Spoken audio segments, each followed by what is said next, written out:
Let's start our chapter number 5, organizing, in our series business studies chapter in less than 30 minutes. Let's start. तो first of all हम बात करते हैं organising की. तो organising का मीनिंग क्या है? तो ऑर्गेनाइजिंग क्या है? एक ऐसी प्रोसेस है and it is a second important function of a management. Planning के बाद हम लोग क्या करते हैं? ऑर्गेनाइजिंग करते हैं. ऑर्गेनाइजिंग एक ऐसी प्रोसेस है जिसमें लोग क्या करते हैं? आइडेंटिफाइंग करते हैं वेरियस एक्टिविटीज को एंड सिमिलर नेचर की एक्टिविटीज को ग्रुपिंग करके सेम डिपार्टमेंट्स के अंदर डाल देते हैं. उसको हम लोग डिपार्टमेंटलाइजेशन कहते हैं. एंड उनके अंदर हम लोग क्या करते हैं? रिपोर्टिंग रिलेशनशिप एस्टैब्लिश करते हैं. So what is organising? कहता है organising is a process of identifying and grouping various activities and bringing together like physical, financial and human resources and establishing productive relation among them for the achievement of a specific goal. Steps in the process of organizing. ये process important है examination point of view से. सबसे छोटी है, 4 ही point है. First कहता है identification and division of work. The first step in the process of organizing is dividing the work into the specific activity. क्या करना है? वर्क को छोटे छोटे पार्ट्स में डिवाइड करना है. These activities are then grouped into jobs and assigned to different individuals और डिपार्टमेंट. इससे क्या होता है? This brings specialisation and productivity. Second step आता है departmentalisation. In this second step similar nature की जो एक्टिविटीज हैं उनको इकट्ठा करके एक डिपार्टमेंट में डाल दिया जाता है. और this is grouping of activity called the departmentalisation. For example sales से रिगार्डिंग जितनी भी एक्टिविटीज है वो सेल्स डिपार्टमेंट में डाल दी. परचेज के रिगार्डिंग जितनी भी एक्टिविटीज है परचेज डिपार्टमेंट के अंदर हम लोगों ने ऐड ऑन कर दी. प्रोडक्शन डिपार्टमेंट के रिगार्डिंग जितनी एक्टिविटीज हम लोगों ने प्रोडक्शन डिपार्टमेंट के अंदर डाल दी. फिर आता है असाइनमेंट ऑफ ड्यूटीज. कहता है after making the departments each employ should be placed in their respective positions under manager and allocate them the duties based on their skills and knowledge. कि उनको क्या करते हैं? हम लोग ड्यूटीज असाइन करते हैं. एंड लास्ट पॉइंट आता है establishing the reporting relationship. कहते हैं various positions in the organization are arranged in a hierarchy with a clear definition of authority and responsibility. In this process, each employee should know from whom he has to take order and whom he is accountable. This will facilitate the smooth functioning of the enterprise. So this is all about the process of organizing. तो organizing के process की बात करें तो 4 point है. सबसे पहले हम वर्क को आइडेंटिफाई करते हैं कि काम क्या क्या करना है. सेकेंड पार्ट है डिपार्टमेंटलाइजेशन. इसमें हम लोग क्या करते हैं? जो सिमिलर नेचर की एक्टिविटीज हैं उनकी ग्रुपिंग करके हम लोग क्या कर देते हैं? डिपार्टमेंट्स बना देते हैं.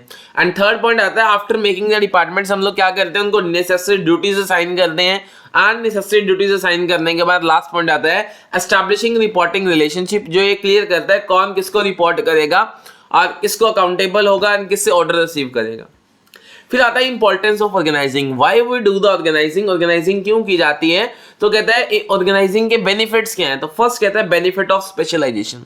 कि ऑर्गेनाइजिंग क्या करता है? हेल्प करता है हमारी प्रोडक्टिविटी को एनहांस करने में, एफिशिएंसी को एनहांस करने में due to specialisation because it involves the division of labour. क्योंकि जब हम लोग वर्क को डिवाइड करते हैं और एक पर्सन सिमिलर नेचर की एक्टिविटी को बार बार रिपीट करता है तो उससे उसकी एफिशिएंसी एनहांस हो जाती है, स्पेशलाइजेशन आ जाती है. नेक्स्ट पॉइंट है क्लैरिटी इन वर्किंग रिलेशनशिप. कि ऑर्गेनाइजिंग में क्या करता है? कहता है ऑर्गेनाइजिंग एलोकेट करता है अथॉरिटी एंड रिस्पॉन्सिबिलिटी रिलेशनशिप को. ये स्पेसिफाई करता है who is direct to whom, कौन किसके लिए रिस्पॉन्सिबल है. Everything is crystal clear. तो कहता है it minimise conflict and confusion about the respective power and privileges of a manager. तो कहता है वर्किंग रिलेशनशिप जो क्या है वो क्लियर रहते हैं, कोई भी इनके अंदर क्लैशेस नहीं होते. Optimum utilisation of resources. कहता है ऑर्गेनाइजिंग जो क्या है हेल्प करता है अवॉइड करने में किसको? डुप्लीकेशन वर्क को. क्यों? क्योंकि जो स्पेसिफिक जॉब्स हैं वो असाइंड की गई हैं इंडिविजुअल्स को, डिपार्टमेंट्स को, which lead to optimum utilisation of resources. That means कोई भी ओवरलैपिंग नहीं होगी, वेस्टफुल एक्टिविटीज उसके अंदर कंसीडर नहीं होगी. फिर आता है adaptation to change.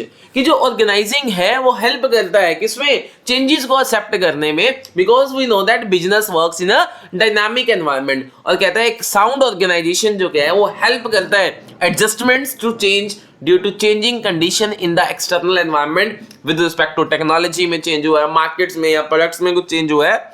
So organising क्या करता है? हमारी हेल्प करता है इन चेंजेस को एक्सेप्ट करने में. फिर इफेक्टिव एडमिनिस्ट्रेशन. कि जो हमारा एडमिनिस्ट्रेशन है वो इफेक्टिव रहता है इससे। कहते हैं it implies clarity in authority because responsibility relationship assignment of duties enables the management to effectively administer the activities in the organization because each and everything is crystal clear. That's why there is an effective administration because of organizing. फिर कहते हैं development of personal, कहते हैं कि जो organising से employees जो है उनकी भी डेवलपमेंट होती है।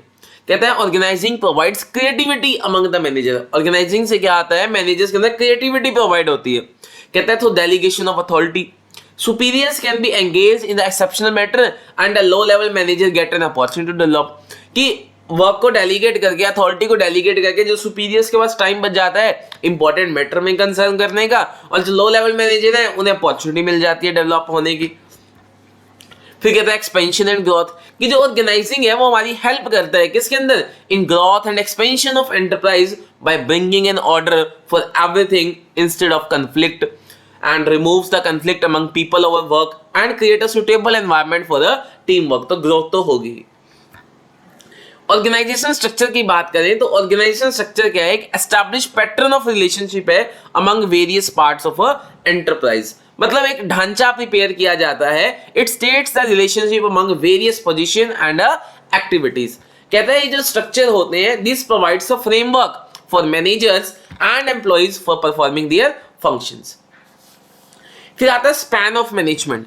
स्पैन ऑफ मैनेजमेंट बेसिकली क्या डिटरमाइन करता है, it refers to number of subordinates that can be effectively managed by the superior, की कितने नंबर ऑफ सबऑर्डिनेट्स एक सुपीरियर जो है इफेक्टिवली मैनेज कर पाता है, उसे हम लोग स्पैन ऑफ मैनेजमेंट कहते हैं। एक नैरो स्पैन ऑफ मैनेजमेंट होता है, एक वाइडर स्पैन ऑफ मैनेजमेंट होता है, जिसे tall structure and flat structure भी कहते हैं।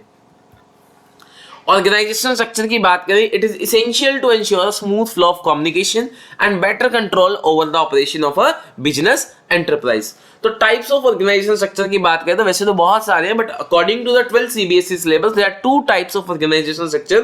First one is that is a functional structure and second one that is a divisional structure. Functional structure की बात करें तो this structure is formed on the basis of different functions और work to be done in the enterprise. Example production, marketing, finance, human resource etcetera.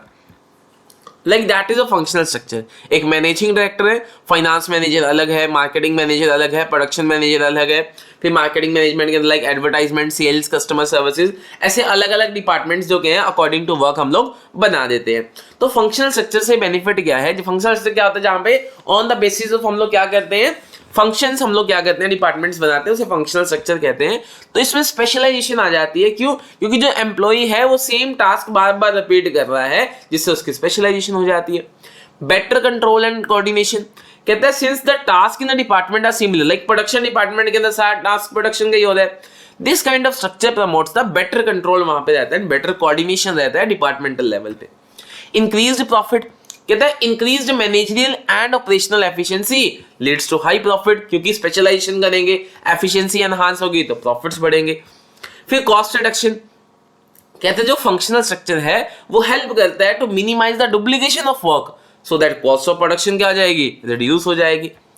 Training become easier, training easier हो जाएगी because focus किस पे, specific function पे है। It makes training of employee very easier, क्योंकि एक employ को एक पर्टिकुलर टास्क में क्या करना है, ट्रेंड करना है। Due attention, it ensure due attention to the different functions को हम लोग अटेंशन दे सकते हैं।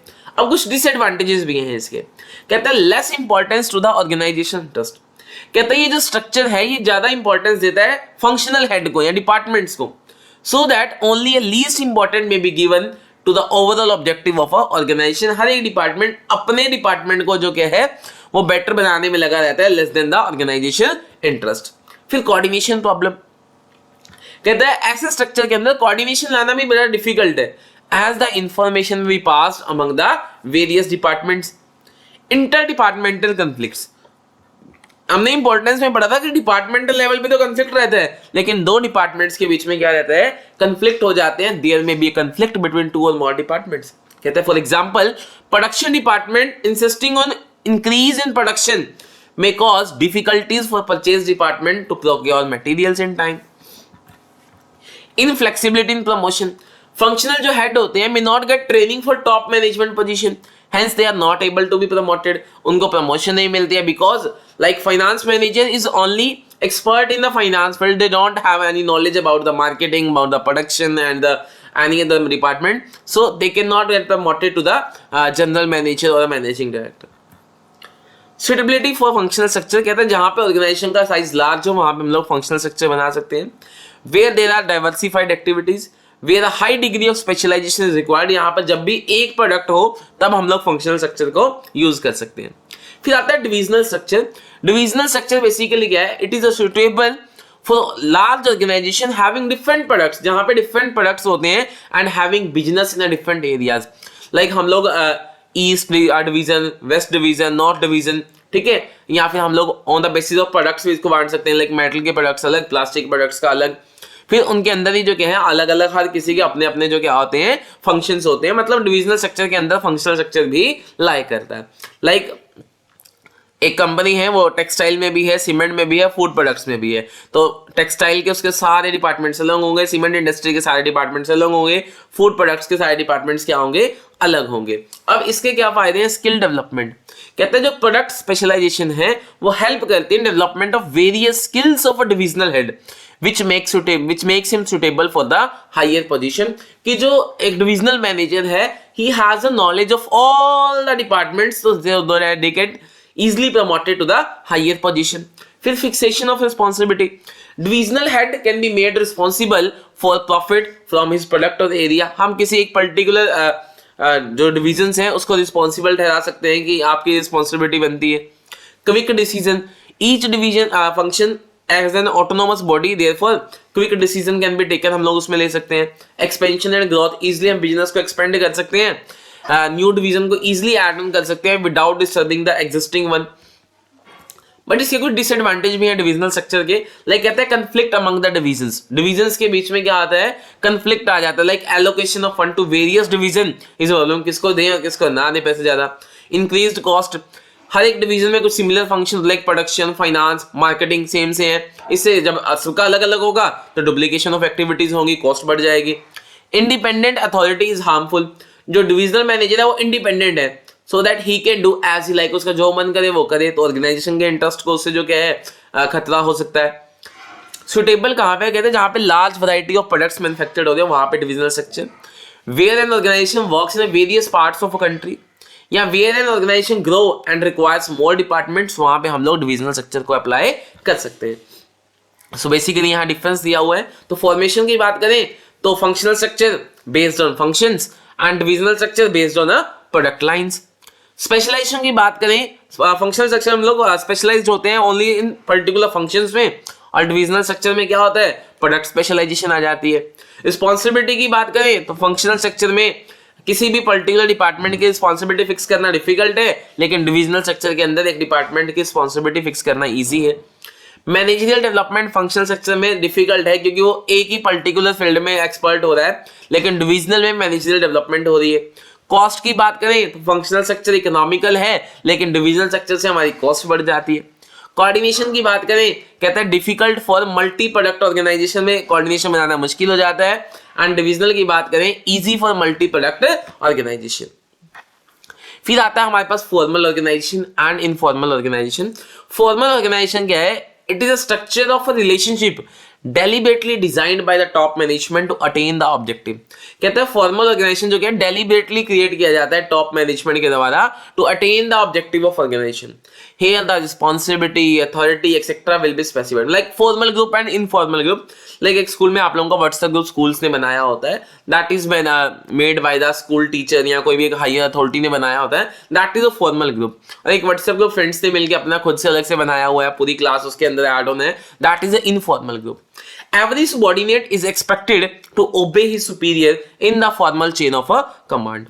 तो formal organization basically क्या है, कहता है an organization is a formal when the activities of two and more person are consciously coordinated towards a common objective.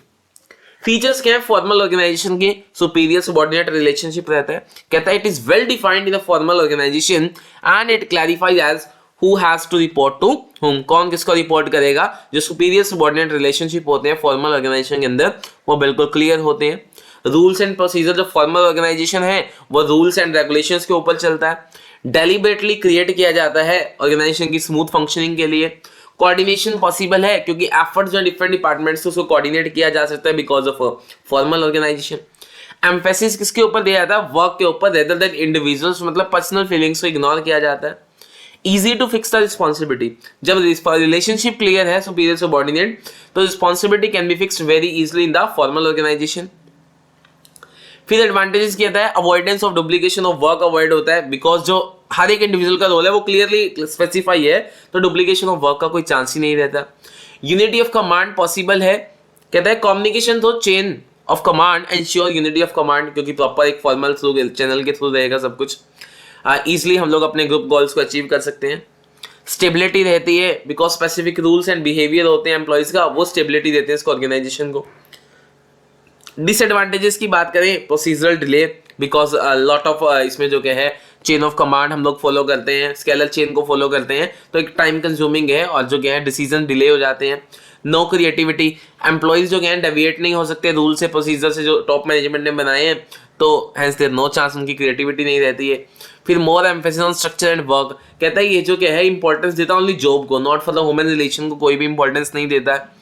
फिर आता है इनफॉर्मल ऑर्गेनाइजेशन, एक ऐसा स्ट्रक्चर डेवलप्ड होता है within the formal organisation spontaneously, मतलब ऑन द स्पॉट ऐसे कुछ भी हो जाता है।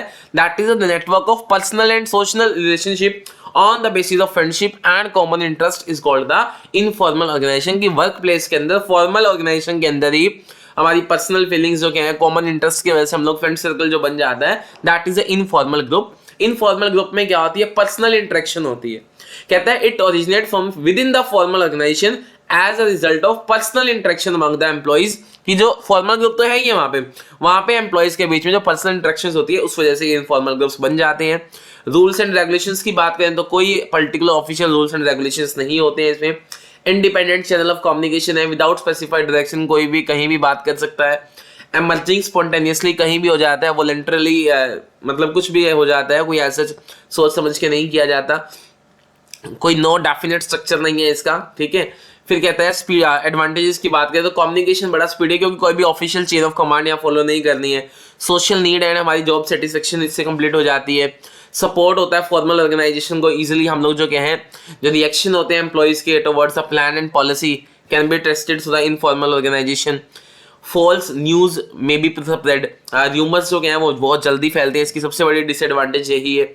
Delay in growth of a business, जो बिजनेस की ग्रोथ है वो डिले हो जाती है बिकॉज प्लान्स जो क्या है वो किसी टॉप लेवल बनाता है विच में lead to delay in growth of a business. Harmful to the organisation, informal जो ग्रुप है वो हार्मफुल होते हैं ऑर्गेनाइजेशन को बिकॉज ये पर्सनल इंटरेस्ट को प्रायोरिटी देती है rather than organisation interest which will be harmful to the organisation. तो ये फॉर्मल इनफॉर्मल का डिफरेंस दिया हुआ है, आप लोग इसको देख सकते हैं, इसलिए चलो मैं बता ही देता हूँ। फॉर्मल की बात करें तो यहाँ पे रिलेशनशिप जो क्या है वेल प्लान्ड होते हैं, क्रिएटिवली डेलिब्रेटेड होता है, लेकिन informal originate spontaneously as a result of a social interaction. Formal organisation create किया जाता है प्री डिटरमाइंड ऑब्जेक्टिव्स को अचीव करने के लिए, और जो इनफॉर्मल ऑर्गेनाइजेशन है वो सोशल एंड कल्चरल नीड जो एम्प्लॉइज की फुलफिल करने के लिए उसको किया जाता है। स्ट्रक्चर की बात करें तो फॉर्मल ऑर्गेनाइजेशन के अंदर well defined authority and responsibility होती है, और जो इनफॉर्मल ऑर्गेनाइजेशन वहाँ पे स्ट्रक्चर जो होता है बेस्ड होता है ह्यूमन इमोशंस एंड सेंटिमेंट्स के ऊपर। बिहेवियर ऑफ मेंबर की बात करें तो प्रिस्क्राइब्ड पैटर्न होता है बिहेवियर ऑफ मेंबर्स, लेकिन यहाँ पे जो सोशल नॉर्म्स हैं वो डेवलप्ड करते हैं through mutual consent of a member. Communication होता है थ्रू ऑफिशियल लाइन, और यहाँ पे कन्वीनियंस के बेसिस पे इनफॉर्मल के अंदर कम्युनिकेशन रहता है। फिर लीडरशिप है, स्टेबिलिटी है, फ्लेक्सिबिलिटी है, यूज ऑफ रूल्स है, इंटरडिपेंडेंस है, तो ये बहुत सारी चीजें हैं, आप लोग इसको इजिली कैप्चर कर सकते हैं। फिर नेक्स्ट टॉपिक आता है हमारा डेलीगेशन ऑफ अथॉरिटी। डेलीगेशन का मतलब क्या है? Delegation mean assigning work to other and giving them authority to do. It is a downward transfer of authority from a superior to subordinate. It enables the manager to distribute the workload to the other. Delegation क्या है? मतलब अपना work दूसरों को assign करना और उन्हें वो काम करने के लिए अथॉरिटी देना। तो एलिमेंट्स ऑफ डेलीगेशन की बात करें तो तीन है, authority, responsibility and accountability. Firstly बात करते हैं अथॉरिटी की, तो अथॉरिटी क्या है? Authority is a right of an individual to command his subordinate and to take action within the limit of his position, मतलब power to take the decisions. Responsibility क्या है? It is an obligation of a subordinate to perform the duties assigned. It always moves upward and it cannot be delegated. Responsibility को हम लोग जो कहें delegate नहीं कर सकते. कहते हैं the authority granted must be in parity with the responsibility, otherwise delegation of authority will become ineffective. And third आता है accountability. Accountability means answerability for the final outcome of the assigned task and it can not be delegated and flows upward. कहते हैं here the subordinate is accountable to superior for his performance. At the same time the superior would still be accountable for the outcome. superior भी क्या है, accountable है किसके लिए, outcome के लिए. delegation of authority कहता है authority is delegated, responsibility assumed or accepted, accountability is imposed. कहता है responsibility derived from authority while accountability derived from the responsibility. तो ये इनके बीच में डिफरेंस है, आप लोग देख सकते हैं. इंपॉर्टेंस ऑफ डेलीगेशन इंपॉर्टेंट है, एग्जाम के अंदर क्वेश्चन आता है यहाँ पे importance of delegation of authority या importance of decentralization of authority. तो डेलीगेशन की इंपॉर्टेंस क्या है, इफेक्टिव मैनेजमेंट. कहता है by entrusting the task with the subordinate, subordinates को काम देके top management are able to concentrate on important matter के ऊपर वो क्या कर सकती है, फोकस कर सकती है. तो इफेक्टिव मैनेजमेंट रहती है. एम्प्लॉय की डेवलपमेंट होती है थ्रू डेलीगेशन. जो सबऑर्डिनेट्स हैं गेट ट्रेमेंडियस अपॉर्चुनिटी, सबऑर्डिनेट्स को चांस मिल जाता है अपने टैलेंट को यूटिलाइज करने का, which will lead to their ultimately उनकी डेवलपमेंट होती है. मोटिवेशन ऑफ एम्प्लॉय, डेलीगेशन जो क्या है मोटिवेट करता है सबऑर्डिनेट्स को उनकी परफॉर्मेंस को इंप्रूव करने के लिए. Delegation of authority helps in growth of employees, easily business को हम लोग ग्रोथ में लेके जा सकते हैं, एक्सपेंड कर सकते हैं.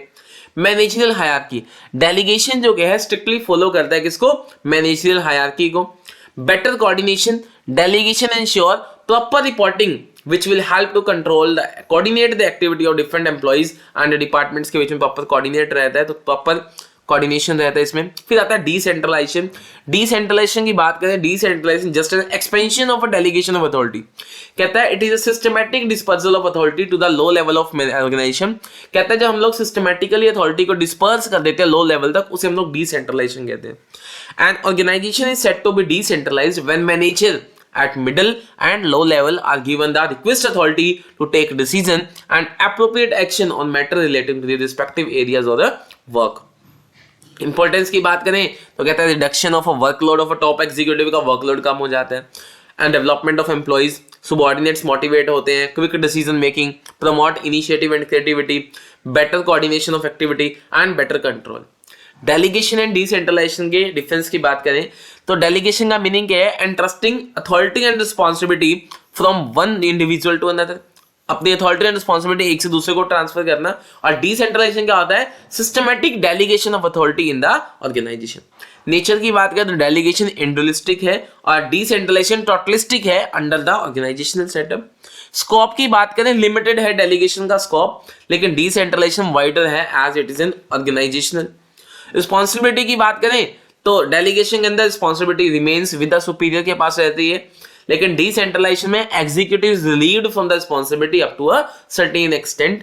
इफेक्टिवनेस की बात करें possible and effective in all organisation, ये जरूरी है ये, लेकिन जो डिसेंट्रलाइजेशन है it is only effective in a large organisation. Relationship की बात करें एस्टैब्लिश सुपीरियर सबऑर्डिनेट रिलेशनशिप रहता है डेलीगेशन के अंदर, और decentralisation creation of semi autonomous unit in the organisation. I think आप लोगों को कंप्लीट हो गया होगा ये सब चीजें, ठीक है. फिर भी अगर आप लोगों को कोई भी टॉपिक पेंडिंग रहता है, कुछ भी आप लोगों को नहीं समझ आता, you can just comment in the comment box. I will clear your all the doubts. Thanks and have a nice day.